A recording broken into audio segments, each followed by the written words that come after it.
Góðan daginn, kæru vinir og velkomin. Við erum að fara í ferðina okkar inn á mörgum og við erum orðið svolítið sjóhraust og ekki svona belgingur í okkur lengur þó við breggaðum okkur aðeins út fyrir fjarðarkjaftinn eða hafnarkjaftinn réttara sagt og stímum svo litið á haf út. Við þurfum kannski ekkert að fara mjög langt til þess að komast í góðan afla því að hann sem er með okkur og stýrir þessu og leiðir, hann veit allt. Svo fyrir utan það þá getur hann nú bara kallað fiskarna til sín ef hann vill. Við höfum nú dæmið það í orði Guðs þegar að Jesú bað Pétur að leggja lítið eitt frá landi og lána sér bátinn smá stund því að þannig var ástandið í fjörunni að það var svo margir sem komu að menn þrengdust að honum og hann hefði sennilega bara verið hrakinn og haf út. En hann fann ráðið því og þarna var Pétur vinnur okkar og hann lánaði honum bátinn og drottinn nokkra metrar frá landi hélt sína fallegu ræðu og svo borgaði fyrir sig með mjög sérstökum hætti. Drottinn borgar nefnilega fyrir sig. Hann segir við Pétur, legðu netið svolítið frá landi og hentið því út hægra megin við bátinn.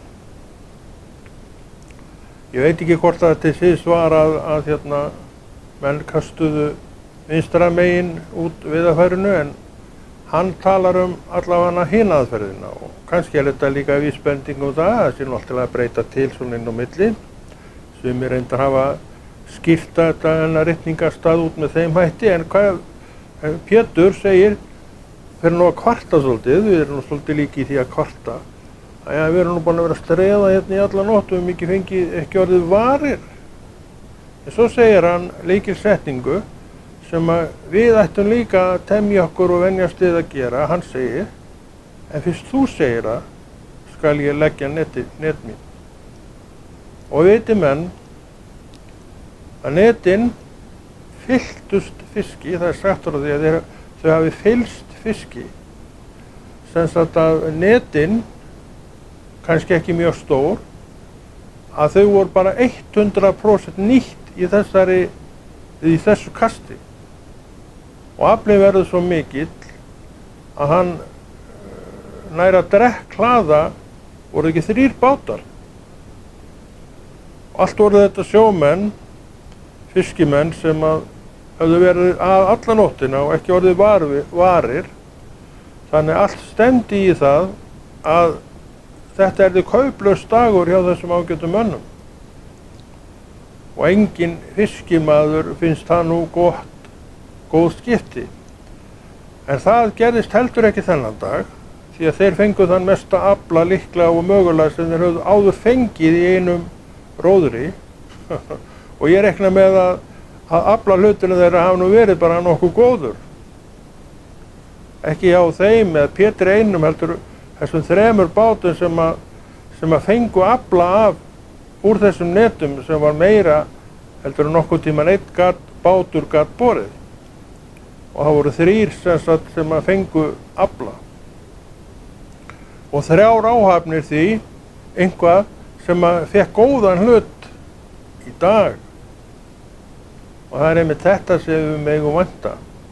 Við megum vænta góðs hlutar þegar drottinn er annars vegar því hann er sá sem að veit hvað hann er að gera og þess vegna bara treystum við honum.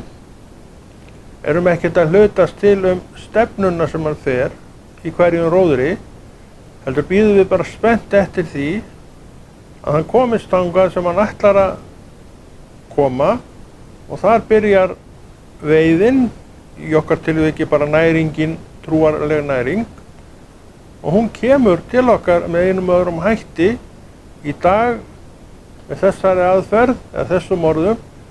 Og í gær var þetta kannski svolítið öðruvísi og verður líklega á morgun einhvern veginn öðruvísi en þetta var í dag og í gær.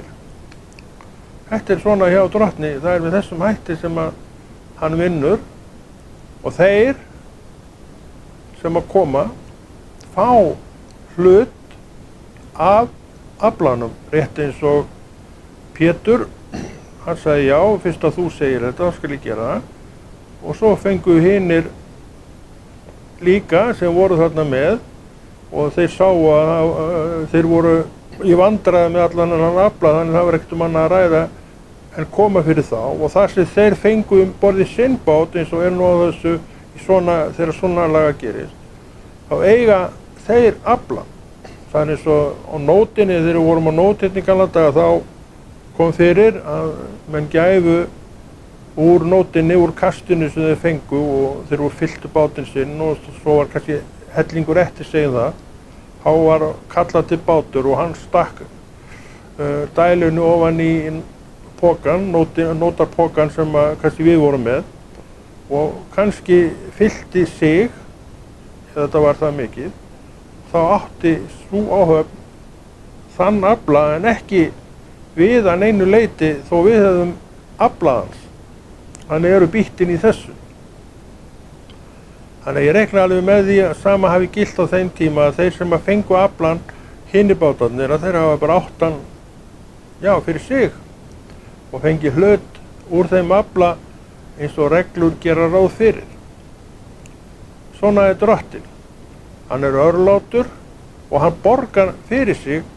Þegar við gerum eitthvað viðvik fyrir hann, þá borgar hann fyrir sig þó ekki sé nema í blessun og hann borgar reyndar alltaf fyrir sig í blessun og auðvitað sinni gleði að því að hafa vilja að vera með því að þetta er alltaf val. Við getum alltaf sagt já og við getum alltaf sagt nei. Og stundum segjum við nei og þá er ljóst að við vitum ekki hvernig þessi ferð var í þetta skipti því að við vorum ekki með í henni. En við vissum hvernig síðasta ferð var að því við vorum það. Og svo er það spurningin hvort við getum þjálfað okkur upp í það og byggt þannig utan stoðirnar, trúarsstoðirnar okkar, að við bara eiginlega ljáum ekki máls á því að segja lengur nei. Við ætlum bara að vera með.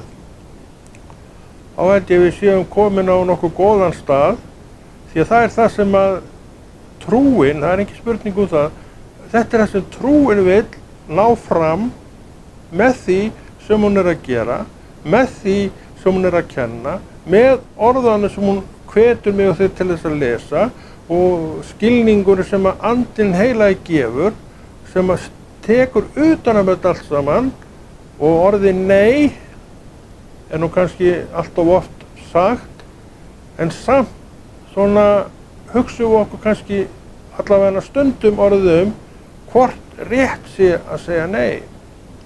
Og þá er náttúrulega bara hitt orðið eftir sem er betra orð, sem er já. Þetta við getum alveg verið sammála og þetta er það sem að eitt af því sem trúin vill að við setjum fram, náum upp. Þetta er annað orðið yfir það í raun og veru að hafa fúsleikans fætur. Það ekki? Þú segir ekki nei og svo hleypur á stað, það getur alveg gerst. En þú segir já og þú ferð á stað, gerir það sem ætlast þér til og færð uppskeruna af því. Það er alltaf uppskera af verkum í Jesú nafni. Við vorum að tala hérna áðan Pétur sem var ósköp lúinn, orðinn ósköp þreyttur og er svona kvartandi svolítið þegar drottinn biður hann að kasta netunum hægra megin við bátinn og hann fyrir að malda í móinn og segja við erum búin að vera að í alla nótt og við hefum ekki orðið varir maður, hvað er að kasta núna?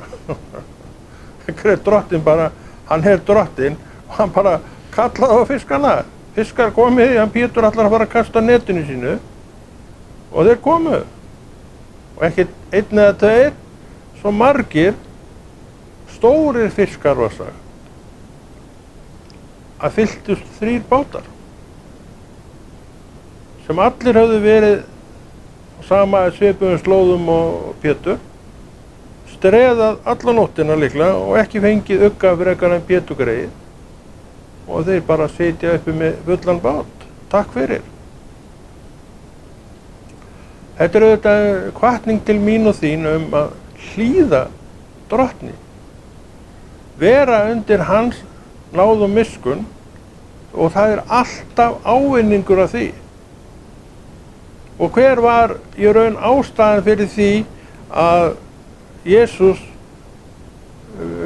býður honum að kasta netinu hægra megin við bátinn? Hann var að borga fyrir sig af því að hann gerði honum smá viðvik. Hann var í þeirri aðstöðu að fólkið þrengdi að, fólkið gerði það sem að hann, eða það bara kom, við vitum hvernig þetta er, og Drottinn hafði ekkert pláss orðið til þess að vera neins staðar, en gat notast við bát og gerði það, flutti sína ræðu, skilaði sínu verki, sem var í formi predikunar og kennslu og allt saman svona eins og Drottinn vinnur, og svo sneri hann sér að eiganda bátsins, sem var Pétur, herra Pétur, postuli, seinna, ekki þannig, en seinna var hann postuli. Hann greiddi ríflega fyrir sig. Þannig að voru 3 áhafnir sem að fengu laun, ríflegu laun, þennan daginn, en átti ekki von á eyri, því að það hefði örugglega á þessum tíma ekki verið til neitt sem hét trygging eða launatrygging eða neitt slíkt eins og er í dag. Þannig að engi fiskur merkti kauplaus dagur, og eins og vorum að tala áðan að þá hafa menn örugglega ekki verið neitt sérstaklega hrifnir af því að enda daginn kauplaus. Ég held að það sé engin glaður vinnandi verkamaður eða sjómaður glaður með það að koma eftir hafa reynt allt sem hann gat auralaus. Þannig það er alltaf ávinningur af því að segja já við Jesús. Það er kannski ekki alltaf einhverjir beinharðir peningar sem við erum að fá, en samt greiðsla í þá öðru formi í opinberun, það er nú aldeilis fín greiðsla. Opinberun sem þú ert að fá í Guði, ég veit að þú fengir margar opinberunir, en það er veita alla sína gleði af því að koma. Það gerist einhvað innra með okkur sem bara kveikir á þessum stöðum sem að gleðja okkur. Og hver þekkir ekki þetta sem á annan borð þekkir Jesús og hefur svona lagt það á sig að kynnast honum betur, já, lagt það á sig, því það er vinna að þekkja Jesús. En það segir Drottinn það er verk að trúa á mig, segir hann. Og hvað er hann að tala og hvað er verk? Er það ekki vinna í einhverju formi? Þannig þetta er ekkert af þessu fyrirhafnarlaust, og þetta er einhvað sem að gengur og virkar og er með og hefur ekkert breyst. Við getum notað þetta allt fyrir daginn í dag. Kristur var ekki uppi á sama tíma og ég, hann lifir og allt saman það, og að því hann lifir, þá gerir hann það sjálfur að verkum að allt sem hann gerði, sagði og framkvæmdi virkar.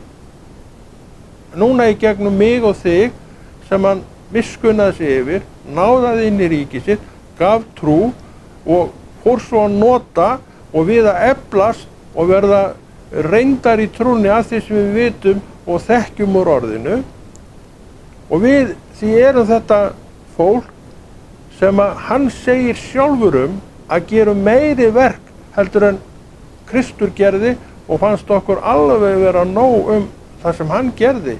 Og hver annar en Kristur, eða hvaða fregnir hefur við aðrar að því, að allt í hennu hafi bara breiðurnar af fiski komið úr engu, má segja, og menn vitni að því klukkutímana áður að þarna var ekkert að hafa, bara ekki neitt. Og auðvitað þekktu þeir þetta vatn, þeir höfðu starfað við þetta vatn alla sína ævi og vissu að sumri dagar bara voru svona ógjöfilir. En svo kemur Kristur og hann bara breytir kringumstæðunum. Hann breytir ómögulegum kringumstæðum í mögulega. Sama hvað það þarf að verða mögulegar í honum. En við auðvitað stöndum ráðalaus gagnvart öllu þessu. Og Pétur, alveg eins og ég og við og öll höfðum gert. Við gátum auðvitað ekkert annað en bara beðið og vænt þess að kæmi fiskur á morgun. Kannski kom hann ekki. Það var eina sem við gátum gert. En við þekktum vatnið og þekkjum aðstæður okkar þannig að við vitum að fiskur kemur og fer.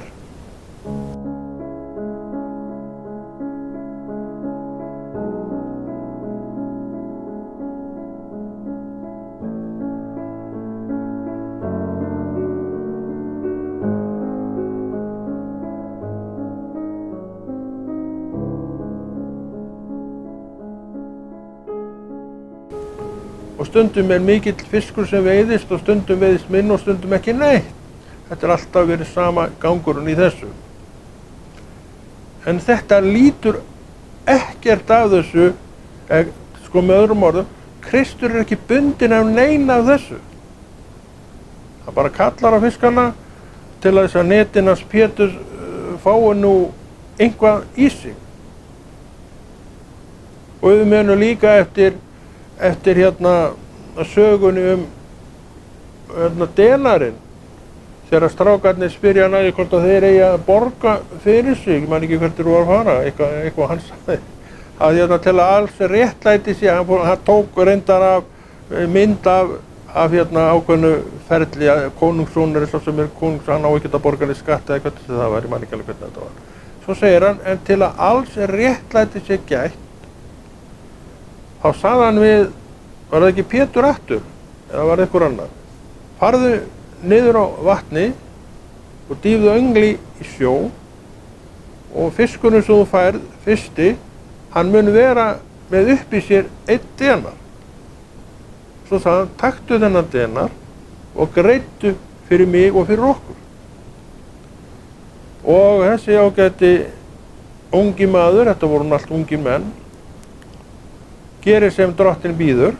Aftur sjáum við það að þarna gert eitthvað sem drottinn býður. Við vitum að Pétur gerði það sem drottinn bauð og ekki litist honum alveg á þetta. En þessi gerir sem drottinn býður og hann dýfir í og fær upp fisk og upp í honum einn denar. Gildur denar, ekki falskur peningur. Og hann sem sagt greiðir fyrir þá alla, þó að drottinn hafi í raun og veru verið búinn að segja að þeir í raun og veru þyrftu ekkert að borga. En hann vildi vera bara sanngjarn, hann vildi vera réttlátur í allri framkomu og bauð því að þetta gert svona og þetta var gert svona. Þetta Kristur. Hann lætur skína af sér réttlæti.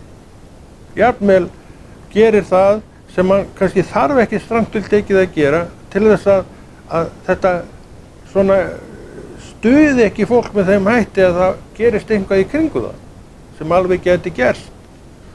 Við vitum að það þarf ekki alltaf mjög mikið til að alls konar fara í gang. Þetta nefnilega alveg stórmerkilegt, hvort sem fyrir mig eða þig, að velta fyrir okkur orði Guðs. Og þegar að þú ert komið með trúna í hjartað, að þá líka ferð að þrá þetta að velta fyrir þér orði Guðs, draga upp myndir úr orði Guðs sem að opinberunin að kalla eftir og að sýna þér og þú munt njóta góðs af að taka við. Og þetta gerir að verkum að við förum að verða svolítið hændir að þessari leið að því við viljum, svo margt sem við viljum. Við viljum gera það sem rétt í augum Guðs. Það ekki rétt hjá mig? Og við vitum alveg leiðirnar. Við vitum að við eigum trú, vitum að við erum fyllt heilögum anda, vitum að orðið nærir þetta í okkur. Og þetta beinir sjónum okkar inn á lendur orðsins og við förum að meðtaka úr þessum þessari kistu sem heitir orð Guðs.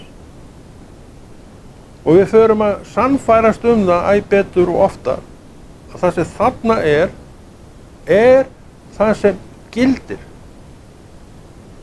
Við verðum að muna eftir því að Kristur sem bjó þetta allt saman til, hann er upprisinn.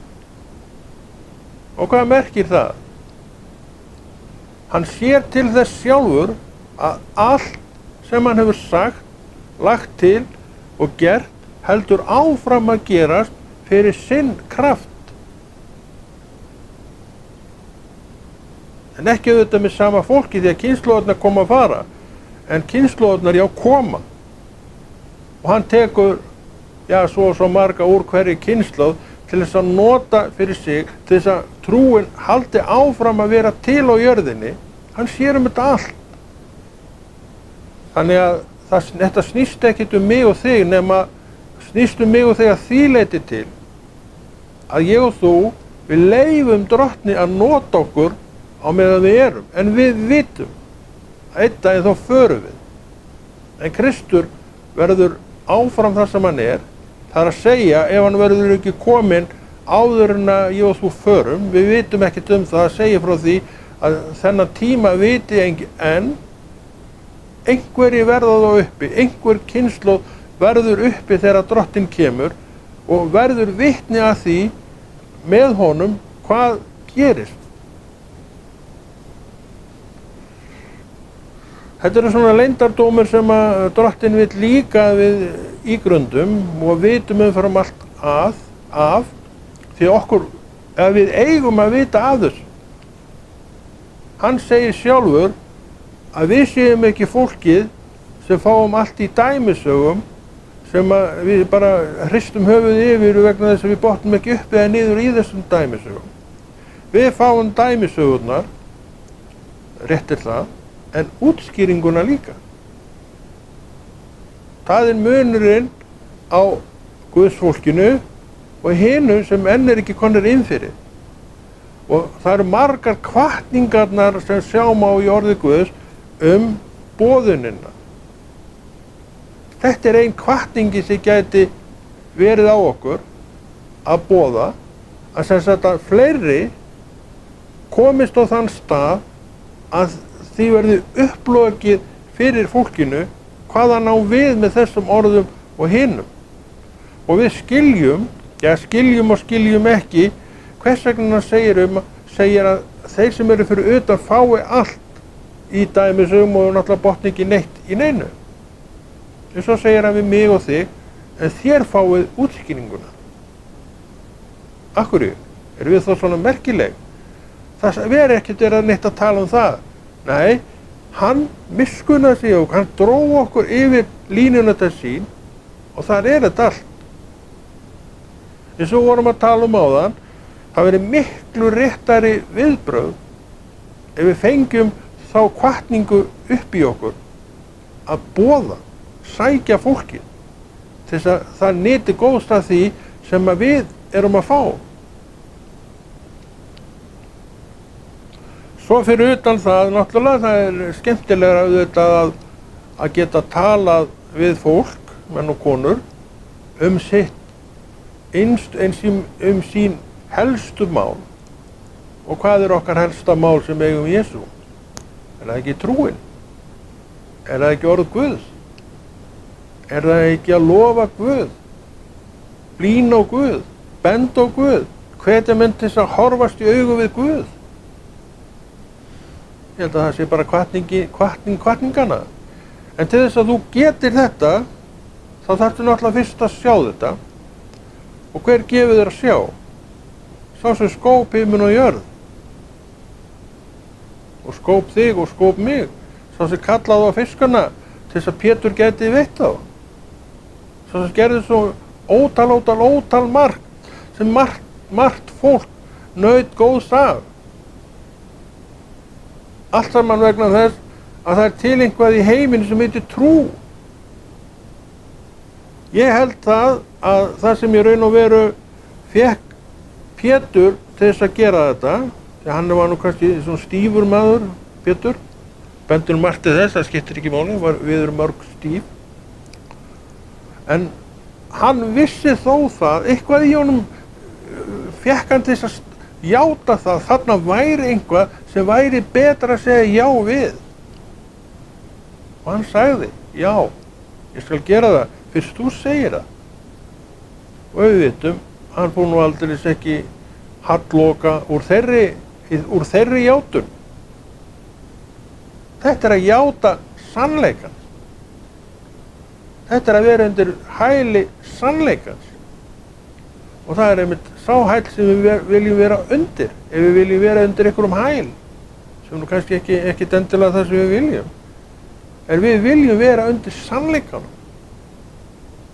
Því hann lyftir okkur upp, gefur okkur færi á að sjá Drottinn eins og hann er, og svo kemur svo margt með því, og við förum að þrá að gera vilja Guðs, læra af honum og setja okkur á þennan og hinn staðinn sem að lærisveinarnir komu sér á og uppskáru svo mikið. Ég hugsa að sá sem að fór þarna niður að höfn eða niður í fjöra hvar sem þessi fiskur var, þegar hann tekur upp fiskinn, þetta var bara venjulegu fiskur, og hann gáir í kjaftin á hann hvort að sé eitthvað þar, og þar var denar. Var hann hissa? Ég veit ekkert það hvort hann var hissa. Kannski var hann ekki hissa, kannski átti hann bara trú fyrir því að þetta myndi gera. En ég veit eitt, hann hlýtur að hafa verið rosalega glaður. Þannig að sjáum við aftur hvað þetta kostar okkur gott þegar við segjum já við Jesú. Og haldið þið að Pétur og vinnur okkar hafi ekki verið yfir sig glaður, fiskimaðurinn sjálfur, og ég var nú fiskimaður í mörg ár og ég veit alveg hvað það er að fá góðan afla um borð. Þegar eftir nóttina, kauplausan dag, að sjá bara fyllir bátinn. Það komst ekki meira að fiski um borð í bátinn. Og það voru, eins og vorum að tala, það voru 2 bátar í viðbót sem að fengu sama skamt, full þvermi eins og sagt er. Ég held að fátt gleði í fiskimann meira heldur en það. Svona getur verið að fylgja Kristi. Og svona er að fylgja Kristi. Þess vegna er það svo mikilvægt fyrir mig og þig að við sjáum það sem við erum að lenda í og reyna og uppskera sem blessun frá Guði. Því þetta er blessun frá Guði. Blessunin kemur ekkert nema þaðan. Og það er eitt af því sem við erum að gera með því að etja fram fræðslunni. Að menn sjái þessa blessun fyrir sig sjálfa og læri meira hvað veldur þessari blessun fyrir þá sjálfa. Og blessunin kemur fyrst og fremst að því ég á til trú og ég hef leyft orðinu að styrkja mína trú, gera hana áhugaverðari fyrir mig, og það hefur svo sannarlega gerst. Að vísu hefur ekki komið neitt denar í gegnum kjaft á fiski, ekki með beinum hætti, en við sjáum að þessi ungi maður, hann verður vitni að þessu. Og þetta voru bara orð frá lifandi Guði, auðvitað er hann að segja þetta líka, þú getur treyst því sem ég er að segja. Það eru svona skilaboð í þessu líka miklu stærri heldur en kannski bara þetta atriði. Það er sem sagt skilaboðin eru til þessa unga manns og uppskeran kom vegna þess að hann hlýddi því sem Drottinn var að segja.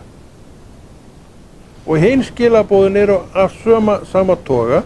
Pétur fékk fyrirmæli að gera þetta og hann gerði það, og uppskeran var nú aldeilis ekki lítil. Hún var ekkert skorin við nögl. Þetta er líka mynd af því mikilvægi þess að gera það sem Drottinn er að bjóða. Og það er partur af allri kennslu sem að kirkjan er að kenna, að við gerum þetta. Við bendum alltaf á Jesú sem einhvað sem að tekur því að taka við og fara eftir. Og þetta í hnotskurn kennslan sem verið að bjóða upp á, sem verið að setja fram. Hún þetta. Hún stafar að þessu vegna þess að við sem að trúum erum farin að sjá og meðtaka fyrir margt löngu eða hvenær sem að þetta bara best að gera svona. Og hvað í slóðinni þinni ef þeir ber gæfa til að gera þetta alla tíð? Grænir, fagrir, grængresi, fögur blóm, fallið tré með á allir þessari vegferð. Það hægt? Hver dagur fyrir sig og já við Jesús segir við þig, já, þetta hægt. Þessn erum við að hvetja til þess að menn eigi samfélag við Drottinn daglega. Og séu svolítið uppteknir við þetta samfélag vegna þess að það á hver maður að gjöra.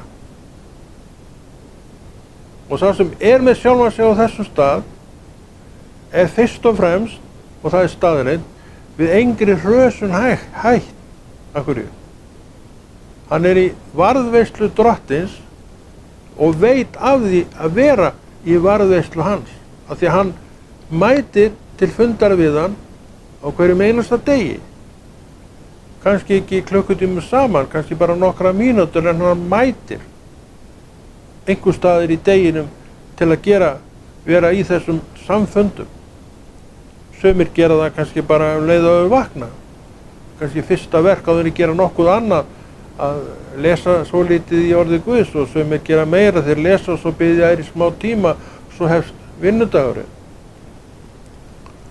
Þannig bara þetta litla, ég veit nú ekki hvort þetta neitt lítið, gerir að verkum að þú heiðrar Drottinn og verkin hans á krossinum, það sem hann gerði og skildi eftir, þú heiðrar hann og hann blessar þig á móti.